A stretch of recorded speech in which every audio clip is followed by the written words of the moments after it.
Welcome to Awkward Chats, where we take you on a hilarious journey behind the scenes of our travel adventures, and it can get a little awkward. I'm Nasia. And I'm Gary. And together, we make up Lost Girl in Tomorrowland, our YouTube channel, where we go on fun adventures all across the U.S. But that wasn't enough.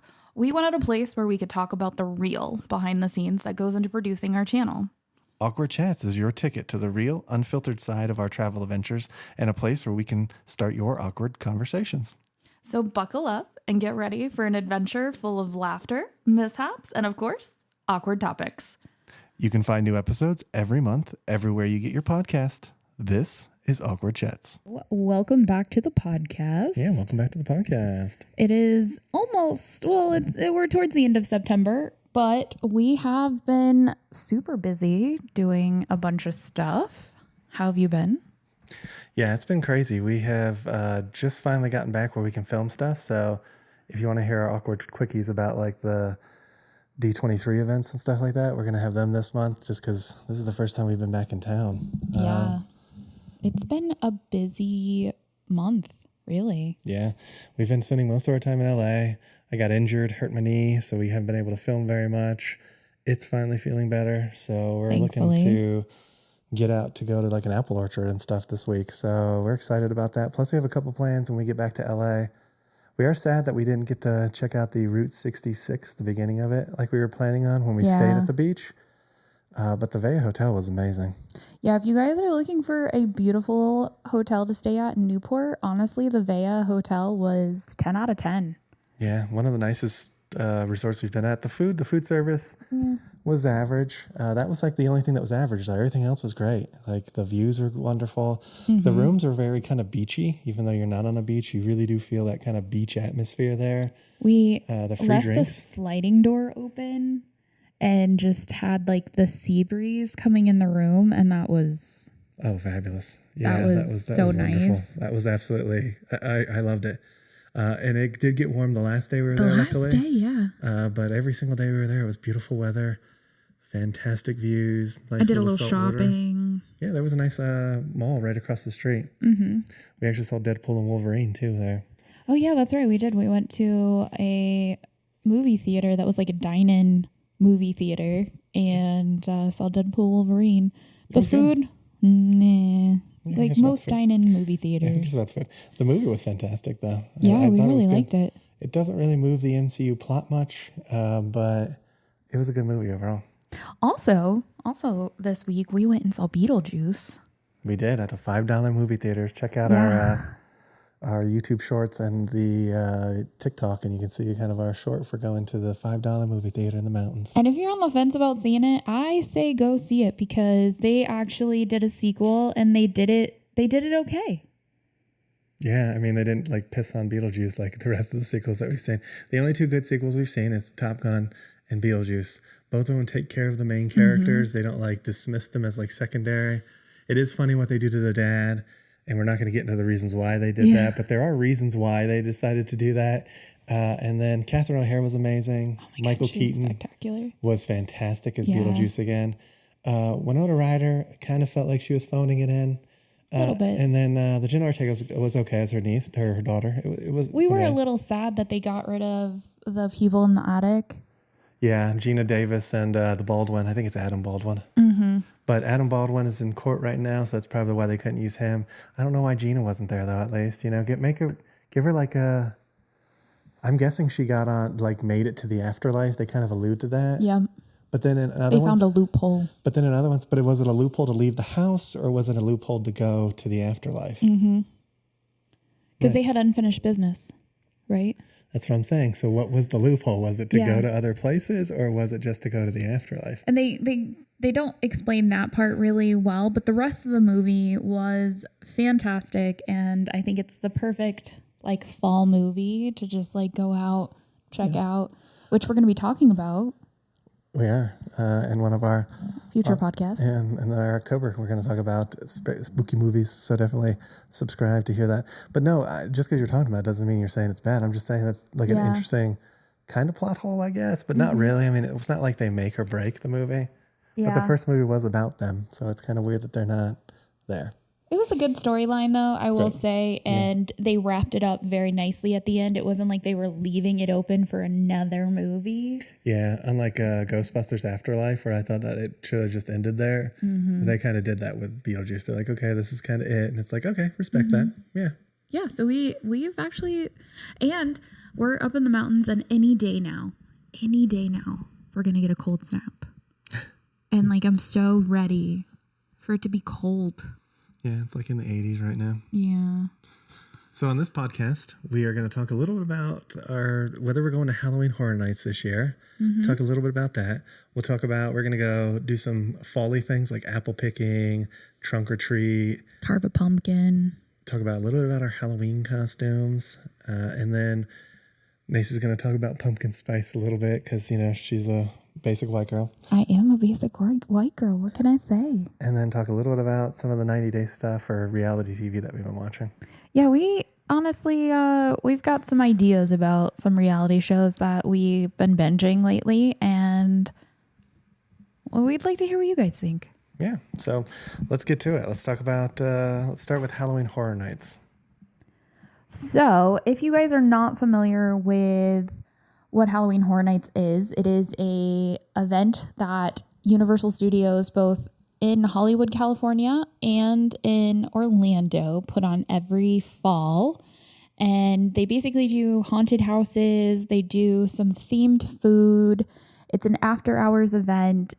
In the years, probably the last 2 years, it's been getting like really busy, and they've kind of oversold tickets. I heard last year was an absolute disaster. Like, people were waiting 3-4 hours to get into a specific house.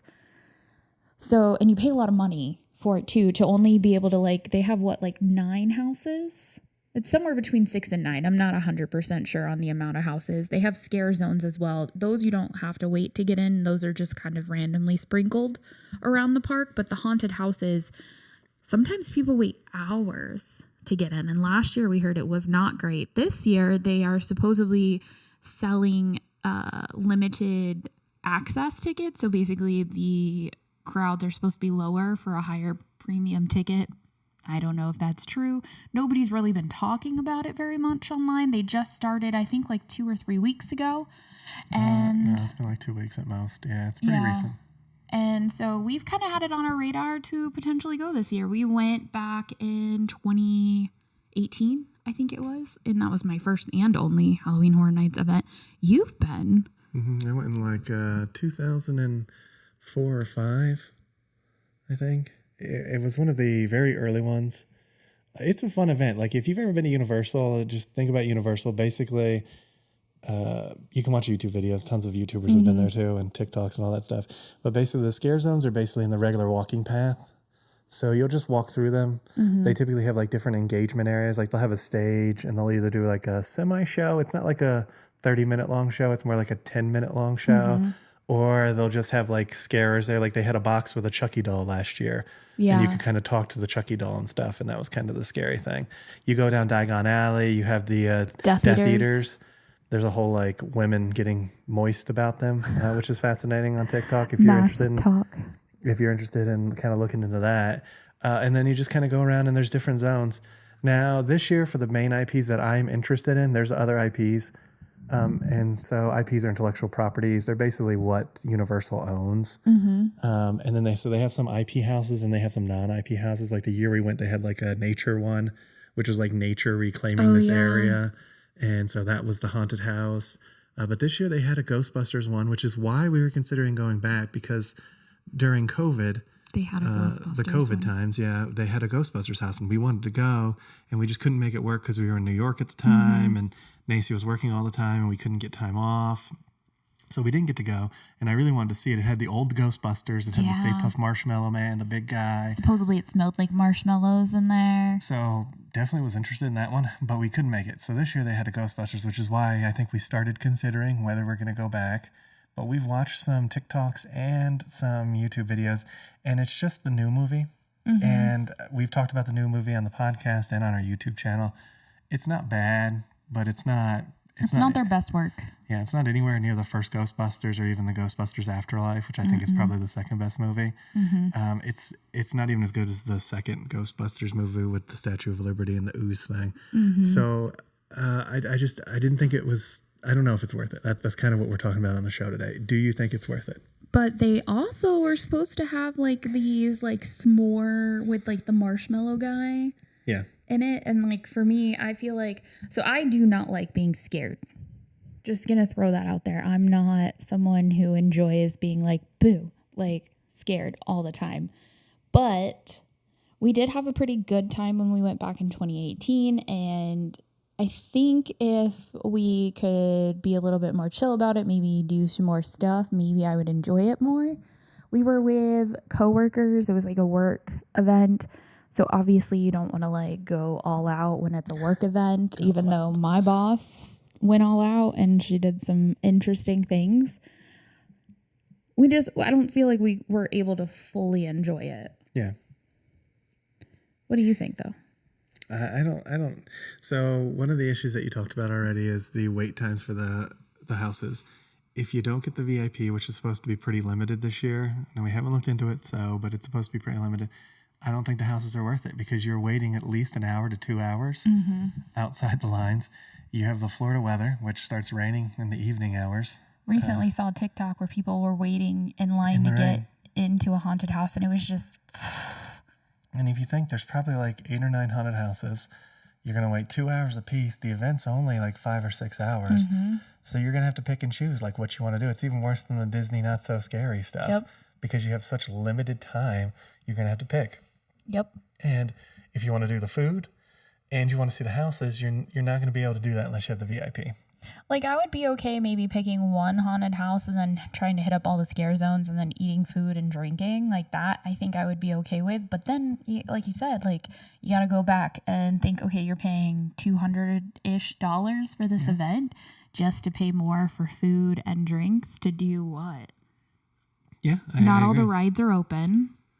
Yeah, and you don't typically go there because some of the ride queues are actually where the ride is. Especially like Rip Roaring Rocket or whatever is basically a queue for one of the houses. And Diagon Alley is where they have the Death Eaters. So I don't know if all the Harry Potter rides are open. I don't think you can do the train. Probably not because that goes to the other park. Which is one of the things that we want to do. We want to do the train. Yeah, we want to finish the train. We want to finish our train ride. Did you see, by the way, the 3 main actors from Harry Potter are suing Universal to get... Yeah, they feel like they're owed more money for the park rides. I mean... So they're suing them to get more money? Just a kind of on topic, but not so much on topic. That's an interesting take. I have not heard that yet. But, I mean, it's when you go into these contracts thinking that, oh, they're going to be like this successful, right? And then they end up being more successful. And then you kind of take back and you look at it and you're like, well, I really didn't get a fair shake here. They kind of misrepresented how successful this was going to be. Or maybe at the time you had bad representation. Bad contracts seem to happen a lot lately in Hollywood.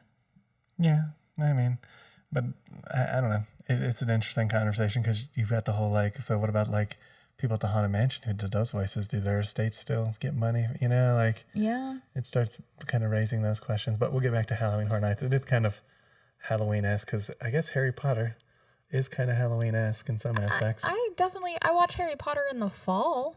Yeah, I think it's more Christmassy, honestly, because they used to come out. For those who don't know, they used to come out like around Christmas time. It was like every Christmas. They're like, oh, the new Harry Potter movie is gonna come out. Like back when we had good movies. You mean that Santa Claus movie that's coming out is not a good movie? Where it's The Rock. It's The Rock, and then Chris Evans are trying to save Santa Claus, and it's like... And Santa Claus is like this buff guy. Like, I'm sorry. Santa Claus isn't buff. Yeah, he's chubby. He's a jolly fat man, and you sit on his lap. That's literally in most of the songs, too, is a jolly fat man. Anyways, Halloween Horror Nights. So that's kind of our quagmires going there.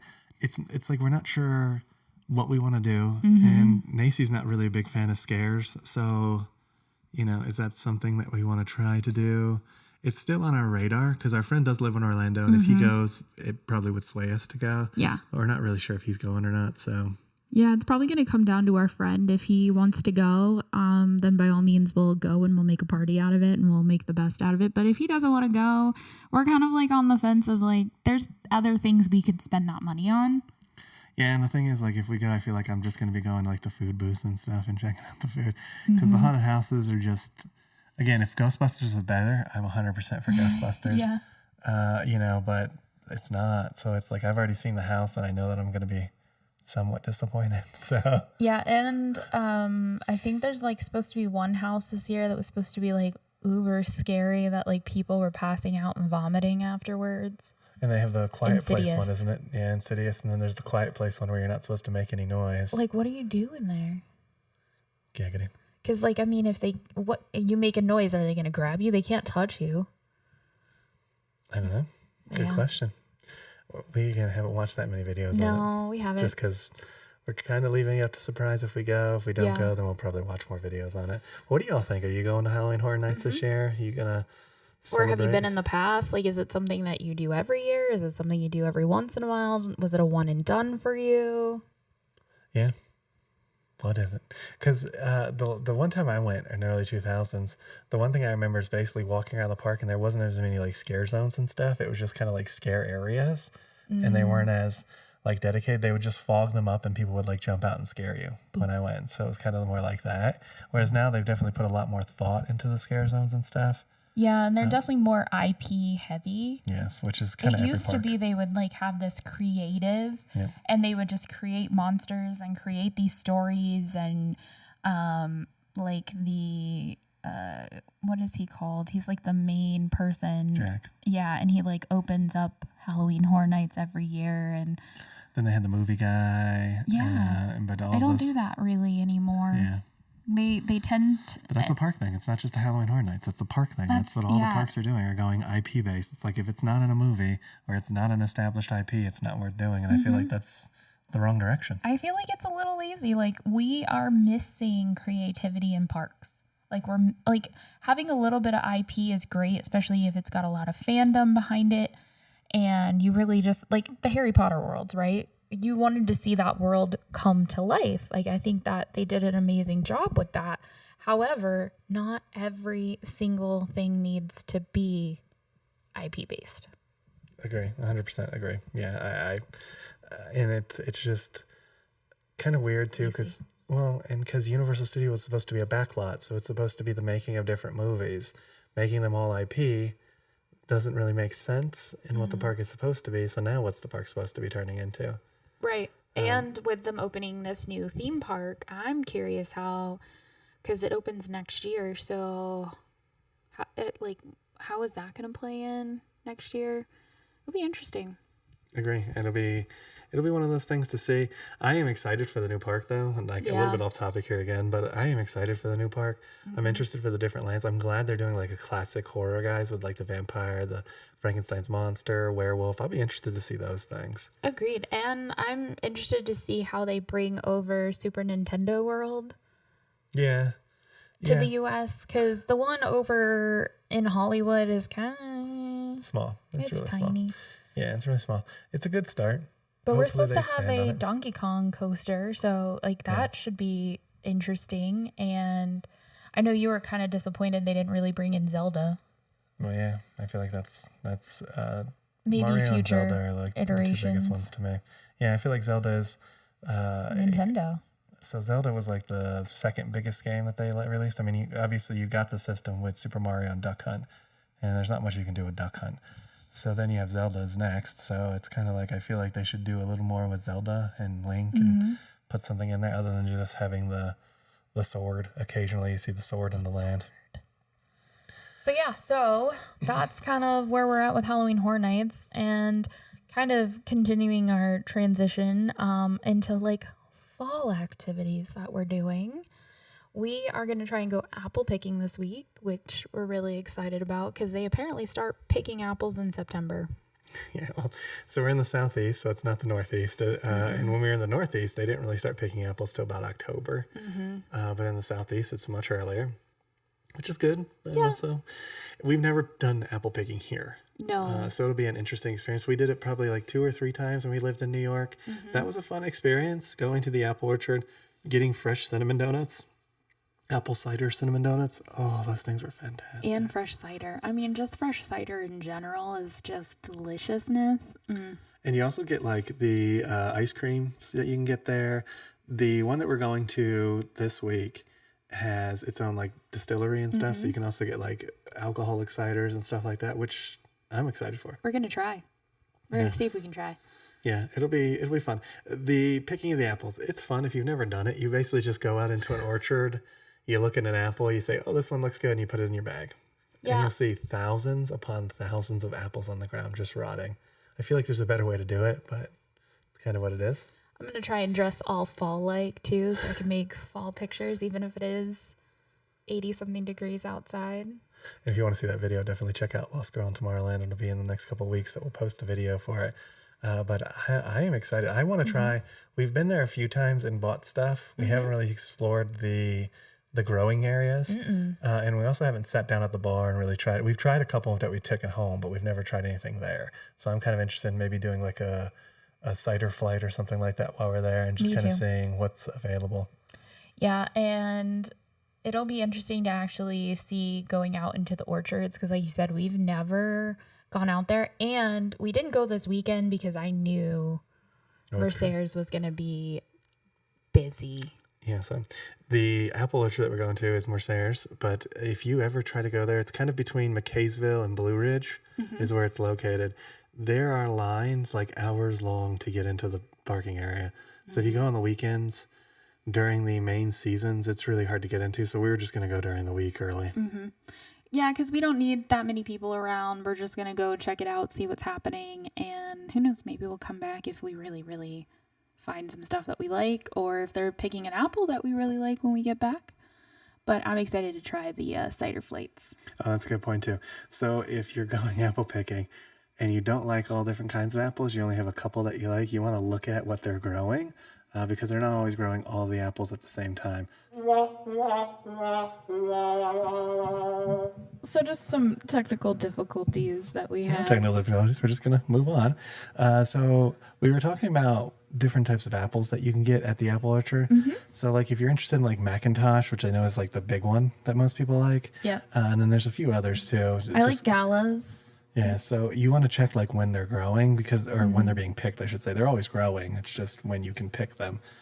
We don't really know what's going to be there. We're kind of going blind and just going to enjoy the experience. We're not going for any specific apple. And the one good thing about Mercer's is they always have the donuts. They always have the alcohol. So it's not, even if you go in off season, they still have this stuff. They always have the cider. So you always have those opportunities to get something, which is why we're not super worried about the apples. But when we did it in New York, you had to go during certain periods to get things. So if you're going to an apple orchard, just make sure to check ahead of time because sometimes that can actually get you some issues if you're looking for something specific. Yeah, we had actually heard about another orchard that was supposed to be in McKaysville area, but we couldn't really find any more information out about it. So may take a little bit more digging to see if that one actually truly exists. And one of the other things that we really want to do, and I don't know if we'll get to it this week, is to take the train from Blue Ridge over to McKaysville. I think we really want to do it on a day when the leaves are actually turning. Now, we were just talking off camera about the weather.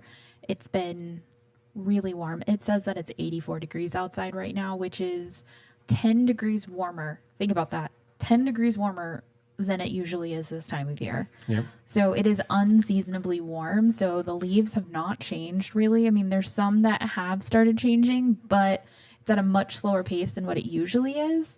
And we're kind of hoping that when we get back at the beginning of October that we will be past this like heat wave that is blowing through. Heat wave's been freaking me out. Pretty much. And maybe we'll get to take the train when the leaves are like really in their prime. In their prime. And we can kind of just enjoy the beautiful weather and just have a really fun fall day. So that's another fall activity we're hoping to tackle. Yeah, the deer are actually walking past outside. It's crazy. We live in the woods temporarily for now, and it's definitely a different pace than it was in Las Vegas. Yeah. And that kind of rolls into our next topic, which we're thinking about doing some trunk or treats. Yeah. So if you check this out on our Insta, TikTok, share Daphne, and we also share Coda, and we were kind of thinking about what kind of Halloween costume. And the big thing was for the trunk or treat. Yeah, we so far are thinking Scooby Doo. Yeah, it's in the lead right now. So I would dress up probably as Velma, mostly because my hair is closer to that and I wear glasses. And we're thinking Gary's going to dress up like Shaggy, and Daphne will be Scooby Doo, and Coda will be Scrappy Doo. Scrappy Doo. And I guess we'll take the Volt and turn it into the Mystery Machine. Or we can take your dad's van and actually be a van. But we're not quite sure. We're still looking for the actual dates. So that's one of the things we're going to do, because they don't do trick-or-treating up in the mountains. Yeah, they only do this trunk or treat thing, which is basically like you go to the town square of the town, you pull into a parking spot, you open up your trunk, and that's where the candy is. And you get like folding chairs and just kind of hang out and talk to people and just have a good old time hanging out with town folk. Yeah. So we're kind of excited to do that, because we've never done a trunk or treat up here. And there's also been like a couple other like Halloween/fall events. So if you guys have seen any of our videos on our channel, Helen, which is just a little bit south of us, they do Oktoberfest for the entire month of October, and we think even a little bit in September. Yeah, we think they've actually started, because they already had like the banners and stuff up when we went past a couple weeks ago. So we've driven through during Oktoberfest, but we've never taken part of Oktoberfest. So we may decide to partake in Oktoberfest and maybe drink das Boot of beer. Yeah, we definitely probably going to do it as long as we're here. There's a couple things going on in October for us. Nasia's sister's having a kid, so that kind of puts stuff up in the air. We were going to go to a wedding in our hometown, but due to circumstances out of our control, we need to watch the dogs, and so my dad can go. So we're not going to be going down immediately, but we're still going to be doing those videos we talked about where we're going to show kind of our hometown and where we grew up. And then it's kind of like the rest of October is pretty open for us. We got some paperwork stuff for both of our businesses we need to get done, but that's not going to take more than a couple days. Yeah, we have decided to take like a whole month off from work, just because we've been working pretty much nonstop all summer since we really left Las Vegas in April. Like we took some of April and some of May off back at the beginning of the year, but since then we've just been like work off, and we really just deserve to sit back and get some filming done. Like we said, like there's some trips we want to do. We're probably going to do a Florida road trip when we do go down for when my sister has her baby. We were kind of talking about that off camera, so maybe we'll throw that in a future podcast, what our plans are, because we're still hashing it out. Yeah. Exactly where we want to stop, because if you guys know anything about Florida, it is a long state. There's a lot of nichey little side road things. Plus, like you said, we want to show our roots, kind of like where we're both from. Right. We got to dip our toes in just a little bit in the last week when we went back for my sister's baby shower, which we'll talk about in just a little bit. And it was an interesting trip back in time. So yeah, we're gonna kind of do it like the Route 66 one, where we map out some stuff to hit. We're going to hit it along the way. We're going to be doing some traveling. We'll show you the different like geographies and the cool little like architecture that's along the way. Plus there's so many little small towns in Florida too. Yeah. And definitely some old. I mean, if you think about it, St. Augustine is supposed to be like the first steps onto the U.S. of anybody. So that's kind of the beginning of that, and kind of hitting all those little cute pieces there, and just kind of having fun too, trying to see stuff maybe either we haven't seen before or we haven't seen in a long time. And there's a bunch of like museums and stuff too along the way that we want to hit up. One thing that we did find out last week that we were actually kind of upset about is that the shell factory in Fort Myers, North Fort Myers proper actually, is closing. And it's going to close like literally like it was like a week after they made the announcement, and it was like the day after we left. They released the article, and had we known, we would have moved heaven and earth to go check it out before they closed. So yeah, we actually had plans on our return trip, so we were supposed to go back the first week of October, and during that trip one of our stops was going to be the shell factory. We found out literally the day after we left. I was looking on Facebook and saw the article that just posted from like NBC or whatever it is down there saying that they were going to close, and there's only like 2 weekends left. And it was like, oh, that's cool. If you would have posted that yesterday, we could have hit it up before we went to the airport. or we could have figured something out, you know? Like, and now we're like, well, we don't really want to go back down there to see it, so we're stuck. Yeah, we're a little bummed. We'll probably still like show the outside, and we'll probably just kind of tip our hats to it because that was one of the places to go check out. And it was a niche roadside attraction. They added like some rides and some animals. I don't know if those are still there. That was kind of at one point. But the majority of it was basically like shells from the beach that they would glue and make artwork from. Yeah.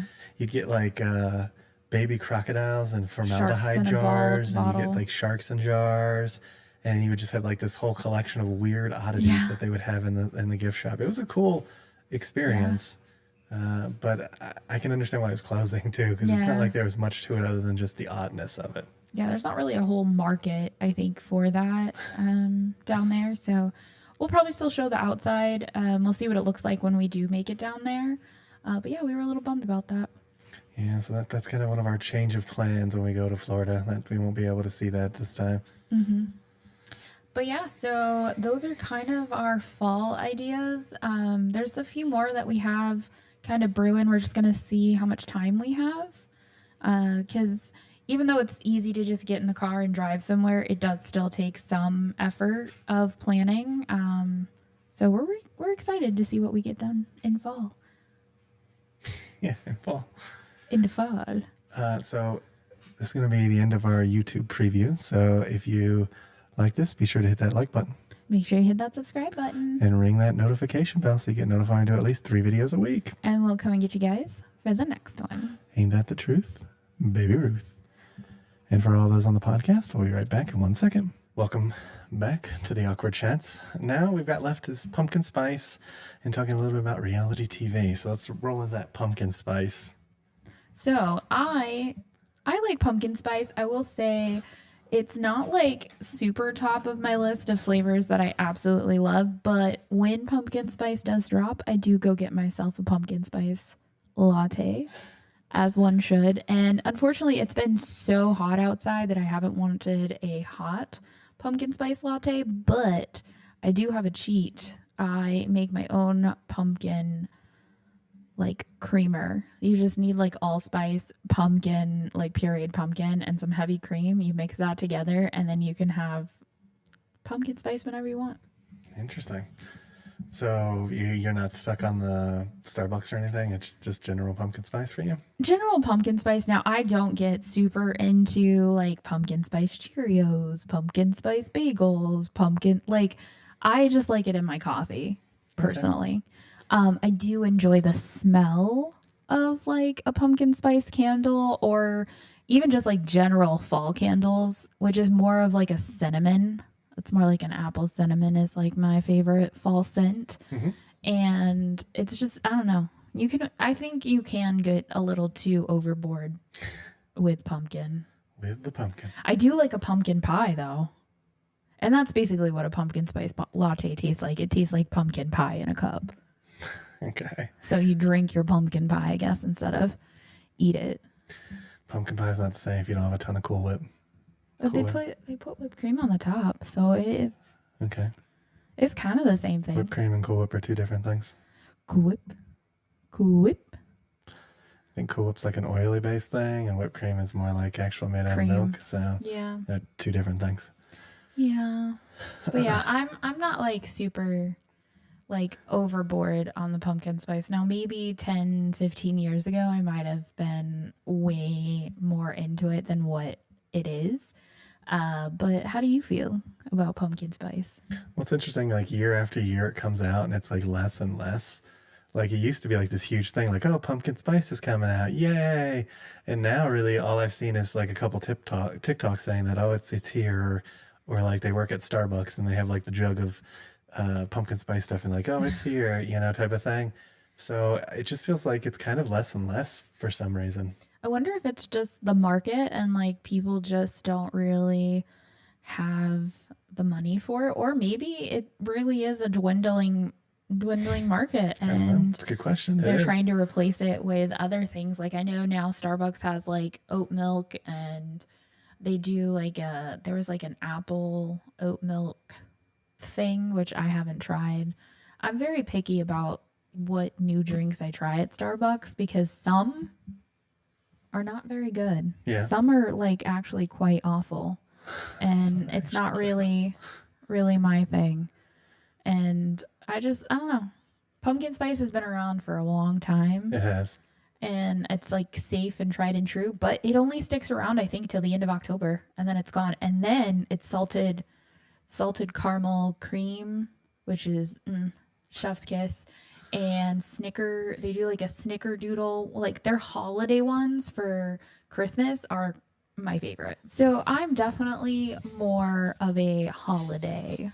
Well, I was going to say too, it's kind of interesting how holidays have developed even at stores now, because now we're seeing Halloween stuff mixed with Christmas stuff, and it's not even Halloween yet, and there's no Thanksgiving stuff. No. I mean, that kind of comes in the grocery store around like November, which is kind of interesting because you already have Christmas stuff out, but then you're also going to have Thanksgiving stuff at the grocery stores. Yeah, we went to Sam's Club and BJ's in the last week, and it was beginning of September. Yeah. And they had Christmas stuff. And still Halloween stuff. And the Halloween stuff. And it was kind of like, I don't understand. Like, why are we moving so fast through these holidays? But it goes with the pumpkin spice. Like, it used to be like there were set areas, they would advertise the product, and then it would come out, Yeah. and then it would be out for a while, and then it would go. And it typically would go after the holiday. So it would at least make it till the next day after the holiday. Now, by the holiday, they're already pretty much gone. Last year, we went to Sam's Club to get candy in case we had trick-or-treaters. That was how we ended up with the giant bucket of Reese's cups. Yeah. But I went and then they had there was literally no Halloween candy. Yeah. It was gone. And it was just gone. Yeah, there's nothing left. It was gone. There was no Halloween related stuff. I mean, I've seen the pumpkin Reese's out, but I guarantee you by October you won't see them anymore. And it's like, okay, aren't they for Halloween? And it's kind of weird. So I went to Walmart last couple days ago and I just happened to go down their Halloween aisle and they had some pumpkin lights. So I grabbed those because I was like, I don't know that when I come back and I'm ready to carve pumpkins that these are going to be there.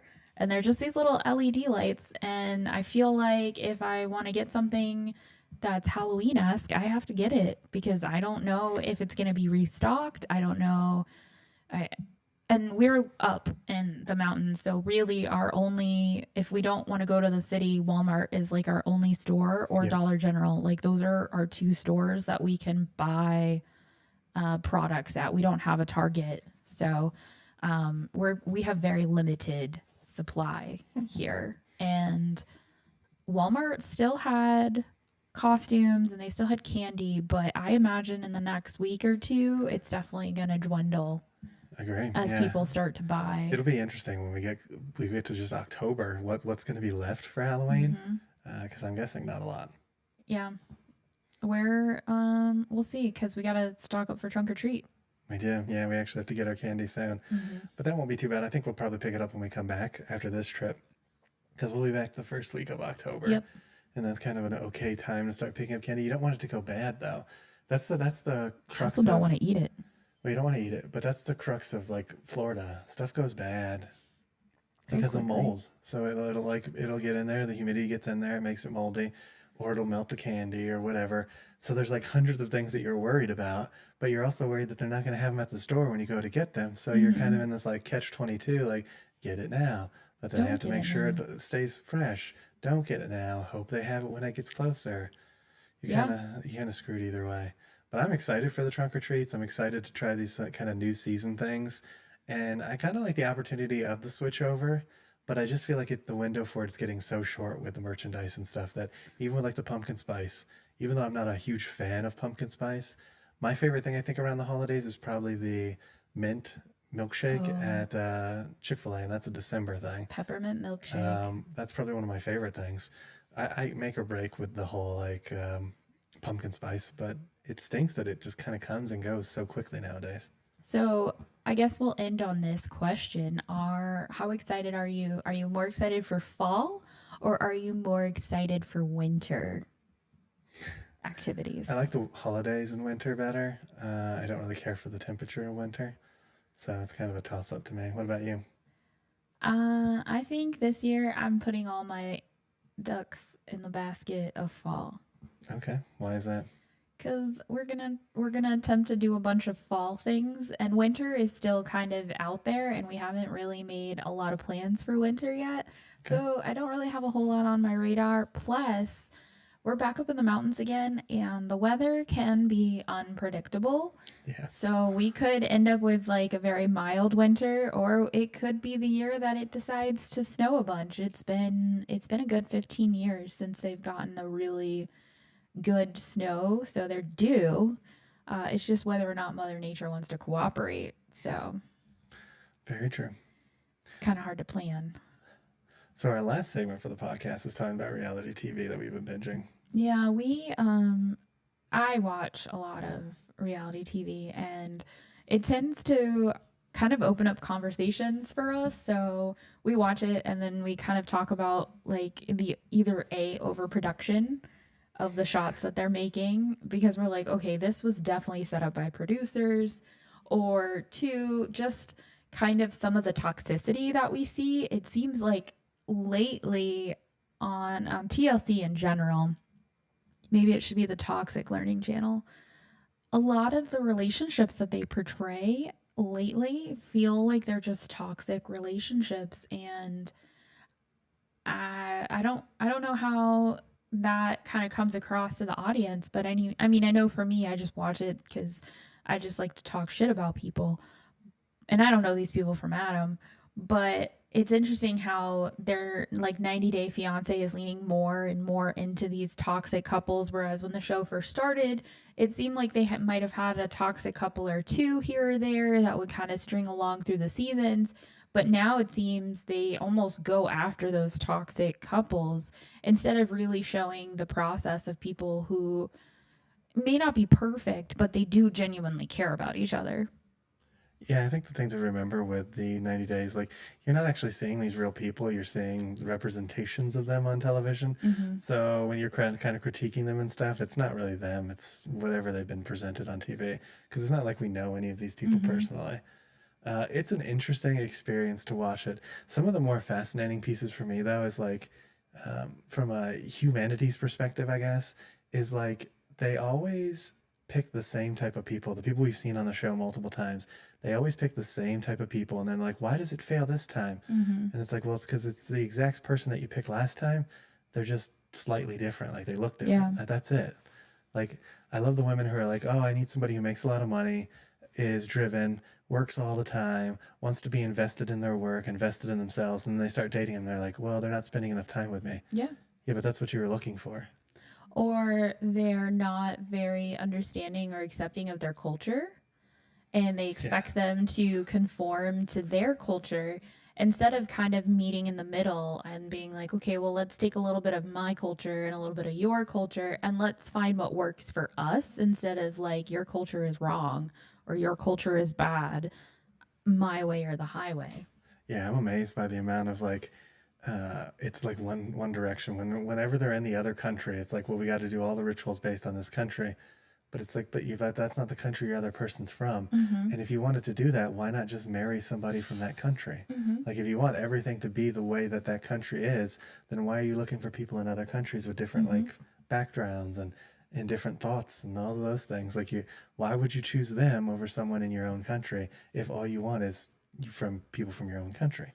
Right. So, like, you see these women that go to these countries where they're very conservative, and then they're shocked when their significant other wants them to now change how they dress and what their appearance looks like and be more conservative. And they're like, well, I don't know that I want that. But had you done a little bit of research into it, you would have realized, or maybe even just talked to them about how passionate they are about either their religious beliefs or their cultural beliefs.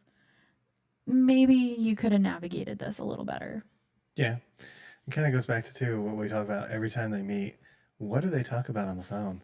Because they always get there and they have no idea about what the expectations are as a couple, what they expect the other partner to do, how they're getting married, where they're getting married, what's the cost of the marriage. Oh, Like, you want kids? yeah, you want kids. Like all these things that are like, I've been talking to this person for 6 years, and they get there and like, you want kids? You don't? And it's like, how did that never come up in a conversation? Like, what is it that they talk about other than like, oh, baby, I want you? Like, but that can only go so far, right? That would be a boring conversation every day, wouldn't it? And I think one of the most toxic ones, though, that we've seen unfold was the Angela and Michael relationship on 90 Day Fiance. So they're actually from Georgia. They're probably about 8 hours from us, I think, is what we mapped Yeah, it out to South be. Georgia. The general area, we don't know where they live. So from kind of where our town to their town, it's about like 6 to 8 hours. So it's not the same Georgia. It is. It's the same state, but Same state. like, yeah, they're south of Atlanta somewhere. And you know, they've been on the show for I don't know, like 5 or 6 years. It's been a minute, Yeah, maybe well, yeah. 7. I'm not 100% sure, It's but been since we watched it COVID-esque, because this was one of our COVID like watches because we were stuck in the house and there's nothing new on TV. and I can remember watching their story, and it was kind of the same situation. She goes into this relationship expecting her culture to be the dominant culture, whereas in his culture, men are like more dominant in their decision making, and you know, they have more of a voice, more so than the woman. Now, Michael seemed like he was willing to allow Angela to have whatever position she wanted, but she would just constantly berate him, at least what they showed in the show. She would constantly berate him. She would constantly accuse him of cheating. She would constantly taking his phone and like going through his private messages, and she would confront him. There were a few times where she would come to his country and she would get in his face, and she would. They never showed like a physical altercation, but I think off camera, it definitely wouldn't surprise me if there were physical altercations between them. And then most recently, he ended up leaving, which we kind of knew that he left her. I think it was February of this year. It kind of circulated on social media just a little bit, but there wasn't a whole lot they could say because of NDAs, and they didn't want to get officially kicked off the show. And from what I understand, Angela has been let go from the 90 Day franchise, but maybe not Michael. So I'm curious to see if that actually comes to fruition or not. But essentially, they did a 90-day tell-all, and thankfully it seems like some of the cast members maybe came to his aid, and they were like, look, man, this isn't normal. Like, if you ever need help, like, reach out to me. This man left when she left. Like, he was by himself at the house. He waited till she left, and then he just walked for hours. Had nothing on him, had no phone, had no money, and he said he walked for 6 or 7 hours. So you can only imagine, like, what that must have been like. And to me, those are typically situations where the person's being abused. Typically, not saying that 100% because we don't know them, we don't know what happened, but that's usually what happens is those people end up leaving in those situations because they don't have a way out. They have to literally leave with the clothes on their back. So that seemed a little dramatic and a little crazy. Yeah, it's really weird that, you have to wait till someone leaves, then you like pack up all your stuff, which isn't much, and then just start hiking and hope that you find somebody who has a phone to call somebody else from a number you must have memorized. I mean, that must have been a crazy situation. But he did get out. He's apparently in like Texas or something now. I'm not 100% sure the state. And living his life. He's all over TikTok doing his eating thing and stuff. Yeah. So good for him, I guess. Very strange. And it definitely shines a weird light onto the show because there's a lot of times where the families meet and they always think that the other person's like a money grabber or whatever. And it definitely doesn't help that perception. But at the same time, what they showed that he went through was insane. It Yeah, was nobody absolutely deserves insane. that. Yeah. So it's like, I'm surprised he made it that long. And the sad thing is now he's in the US and it's like, well, that wasn't a good decision because you could probably make it easier in the country you came from than Right. here. But you thought this was some golden opportunity. So good luck. Yeah, I mean, that's the other thing is like people are like, oh, they just want a green card. They just want to come to America. To most people in other countries, our country is not that great. Like, there's constantly people are like, hey, USA, are you guys okay over there? Like, because people see what happens, and we're not always great over here. We're not great. But it's interesting.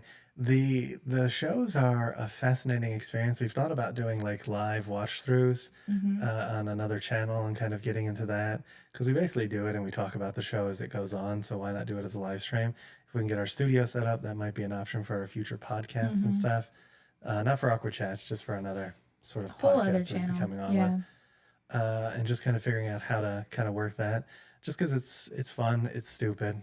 It's these representations of people that are 100% fake, Yeah. but they're kind of fun to watch and talk about, especially when it comes to like relationships and stuff. Yeah. And I think that's the one thing I think we take away from watching 90 Day is that the way that they handle these relationships on camera are 100% not is not how to have a good relationship for the most part. There are some couples that seem that they make it work and they figure it out, but these toxic couples are just crazy. Like on the current season of, I think it's The Other Way, we've got one guy that's coming over and he wants to marry this chick, but he doesn't have a house or any money and he wants to stay in the country, but he also wants to have an open relationship.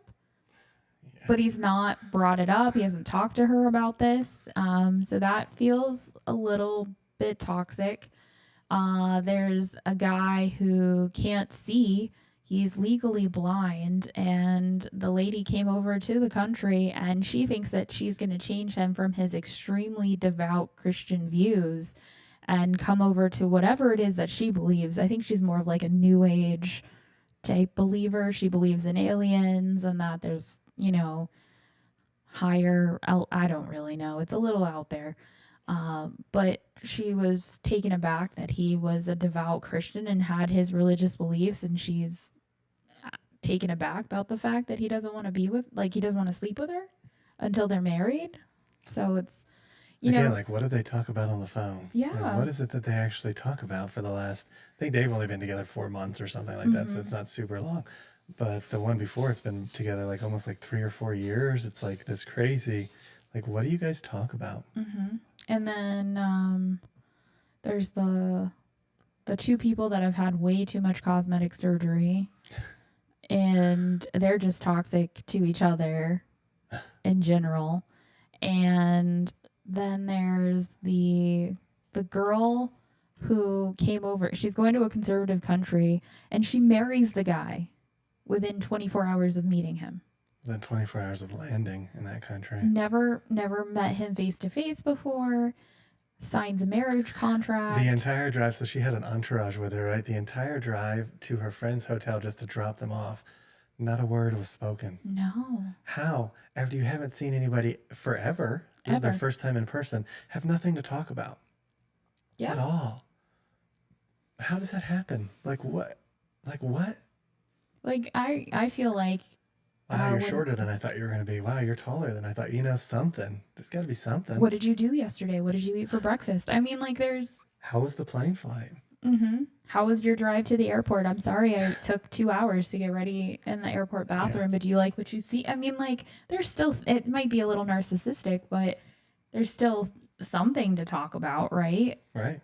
But yeah, pure, utter Pure silence. silence. So yeah, we watch Welcome to Plathville.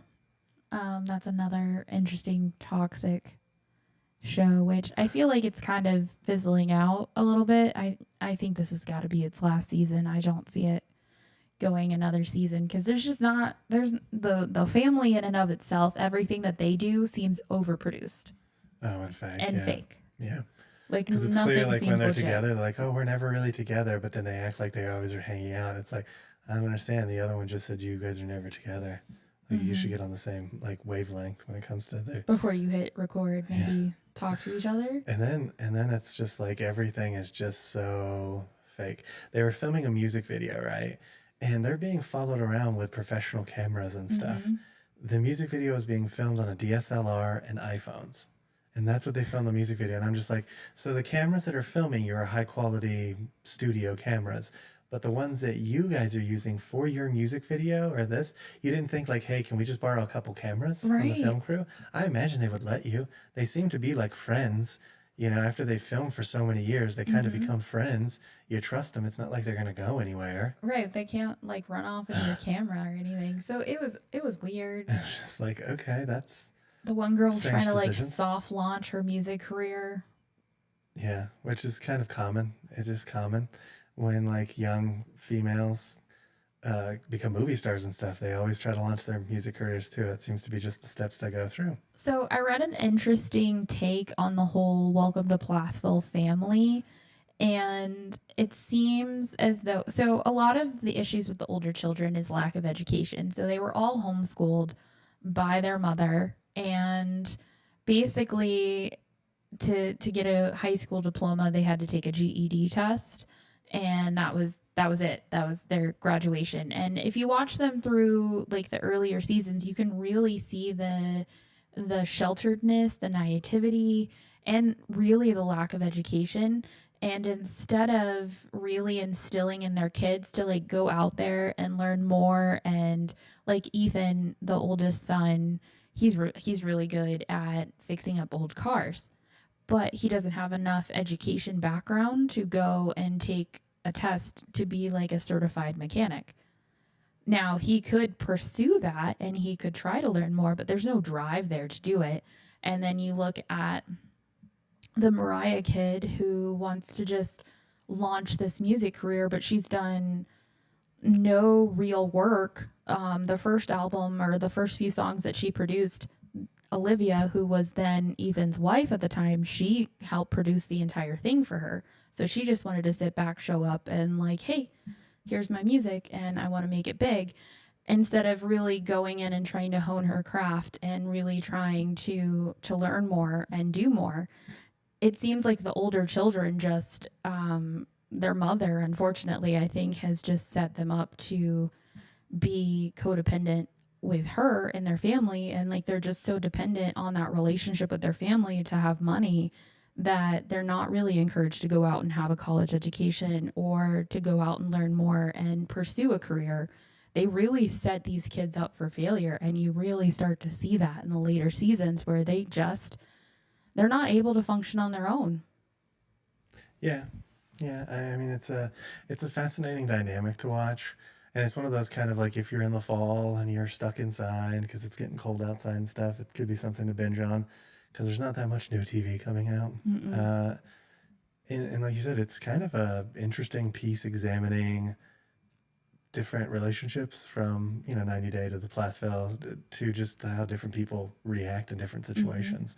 I mean, the one couple just got divorced in the Plathville show, and it's clear that the ex-wife is dating this guy and just trying to like rub it into the other guy's Mm-hmm. face through the TV show.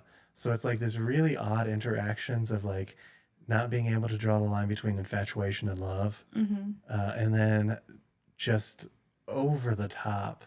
Like, this is what we're doing. Let's go get in the hot tub together. And it's like, you're just doing that because you know that this guy's going to watch the show. And it, again, I think it kind of goes back to her too. Like, when you're sheltered and you live in that over religious environment, it's really kind of hard to discern infatuation from love and really trying to navigate that space. So you're quick to just like want to cling to Right. that first relationship that feels good. Yeah, because Um, you think about it, she was married when she was preteen, right? So she was still in the teenage years. She got married to this guy. They just got divorced. She went to this like speed dating thing with, but he was mhm. still in her mind. And so she didn't match with anybody on purpose. She didn't put any matches because she had this other guy. And it's like, you just met that guy. He lives across the country. There's no guarantee that it's going to work. Yeah, take some time to get to know other people, but also learn what you like. Yeah. Like that's the point of dating other people is to kind of learn what works for you, what kind of person you want to date, what kind of person you want to be when you're in Yeah. a relationship. And it's like take some time to learn that stuff before just jumping into this other relationship and being like, "Oh, he loves me." Okay, you guys just met. Like Right. he cares for you, I'm sure, but love is a pretty significant feeling, you And know? you may be physically compatible with each other, but that doesn't mean it's enough to see you through hard times. It's enough to see you on the long road of relationships. And we've said this 100 times. You either grow together in a relationship or you grow apart. And that was the biggest problem that she had with her first husband is, you know, when they first started together, they were on this track together. And, you know, eventually she wanted to grow and learn and do more. And I give her kudos for trying to explore more and really challenge her upbringing and her beliefs. But he just kind of like was like, yeah, no, I'm good over here. And they just grew apart. And he could not, he also, I think his family played a huge role in a lot of it because he was starting to put the distance between him and his family, and they didn't like it, and they portrayed her as the bad guy. And it's interesting now that they're not even together, they still point the finger at her, back at her as if she's the reason that they're in their current situation. And it's like, no, you guys all are adults. You like make your own personal decisions. She's over here living her life. Yeah. What are you doing? You know? So it's kind of interesting how, you know, he could have definitely continued to grow and like could have challenged himself more, but he's definitely an individual, I think, who's happy in his safe corner and he doesn't want to challenge too much. And change is hard for people. It's easy to go back to what you know and what is safe. Oh, 100%. Yeah. And just the fact that he didn't want to change and she did, I think is probably one of the more difficult decisions that they made out of this situation. You know, it's just kind of like in every relationship you grow, and you either grow together or you grow apart. And he just wanted to stay still, which I think is anti everything. But I think it's also what that he's probably going to struggle with in the future, trying to meet somebody else, because first off, he's clearly got a little bit of the tism. And then on top of that, he is very much loner, probably would never go out, hangs out with his family the whole time. You're never going to meet anybody like that. No, not in this current day and age either. And to be fair, we don't know what he does off camera, so maybe he is a partier off camera. I don't know, but it doesn't seem like how they present him on camera that would be the case. So it's been an interesting cultural watch to just kind of watch and talk about. So perhaps in the future we'll kind of start talking about it more. Yeah. So that ends this episode of Awkward Chat, September 2024. Yay! I don't know which one's the cheer one, so. Yeah, she's just learning the audio board, yeah. Is it this one? Or is it this one? It is... This one? We try it? That's censored. You want the second one down? Check. Yeah! I'm gonna label these one day. I'll just put like a little thing. They are labeled right there. See, it says censor, applause. You don't label the buttons because the buttons can change. You can actually move over. There's like 8 different presets. Crickets in my head. I'm learning new things, guys, because now it's in front of me, so I get to control this. Yeah, sure. She has the audio set up wrong. But anyways, so this ends Awkward Chats for September. So definitely subscribe. We got some awkward quickies coming up in the early next month, talking a little bit about what's coming up with those D23 announcements. Since we're finally home, we can talk about that, as well as looking forward to Halloween. And we're going to talk about some of our Halloween picks movie-wise. Yeah. So we will see you guys in the next podcast. We'll see you in the next one. Bye, everybody. Bye.